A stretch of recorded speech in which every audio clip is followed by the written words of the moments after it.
Chief Executive of one of the companies behind the new tests, DNA Nudge. Chris, welcome to you. So essentially this works by the patient taking a swab and then it's inserted into your equipment. Yeah, absolutely. Yes. So, and this is the cartridge. It's effectively an entire laboratory in something not much bigger than, say, a Hewlett-Packard printer cartridge. We've miniaturized everything, and the beauty is that you can actually now take the test to the patient rather than taking the test to the laboratory, which takes a lot of time. And it's pretty simple and straightforward. So effectively, what we do is we take something either like a nasal swab, but we're using a pediatric swab.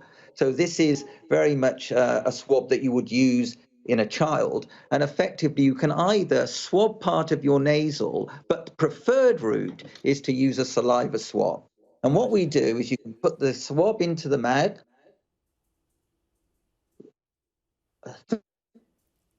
cells, and then this goes into the cartridge. You then pull out the swab from the cartridge, you seal it, and then the virus is contained. And that's the beauty now. Contain the virus in the cartridge. And you get the results within 90 minutes. Yeah, so effectively what's happening is the first step is just to kill the virus. You then extract the DNA from the virus, and the DNA effectively like fish. And we've got all these wells with all the different gene bait, if you like, that we're looking to detect. So once the fish has bitten the bait, you effectively then detect whether you've got the virus or not. And that takes just over an hour because we have to amplify that fish, if you like, to make it big enough to bite the bait. That's all done in this little shoebox type device called a nudge box. So effectively, the cartridge goes into the nudge box. You close the box.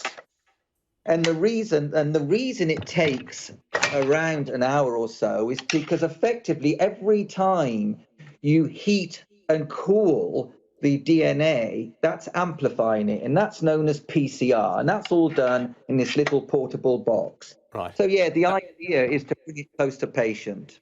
And the cartridges, are they reusable, or they only can be used the once? No, they're disposable because obviously we don't want to contaminate and everything. So once you've done the test, you throw them away. And how long has it taken you to develop this capability?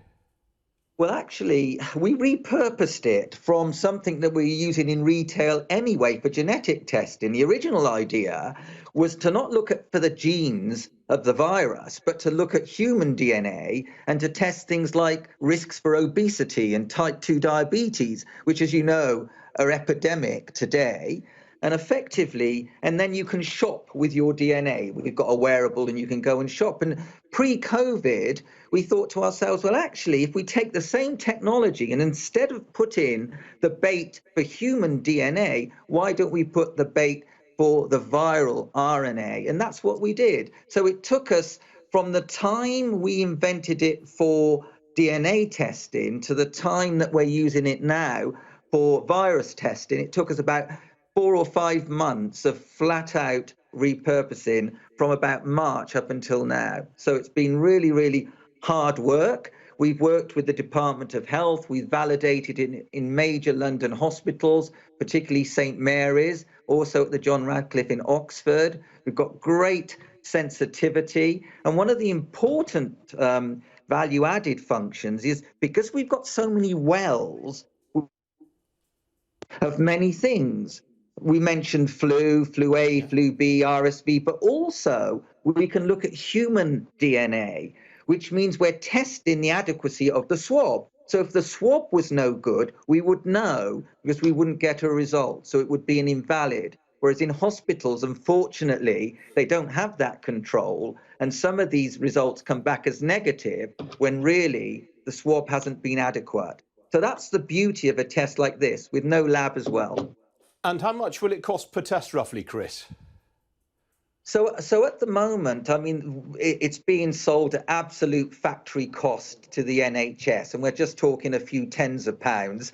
So it's really, really, really, and as in scaling, when you think of the cost of Hewlett Packard cartridges and anything else that's sort of miniaturized, then the cost could go down to a few dollars eventually. Chris, one more question. If I'm worried about my data, my DNA data, what happens to that after the test is done? Does that get retained by the authorities? No, it gets destroyed. The whole data gets destroyed because effectively, actually, there are these direct to consumer companies where you have to send your DNA off to a laboratory. That's a slight concern because your genetic material is being sent somewhere. Whereas here, the genetic material goes into the cartridge, and once the test is finished, this gets disposed. So we don't keep any genetic material. We just keep the result of your genetic material, which is the most important thing that we need to keep.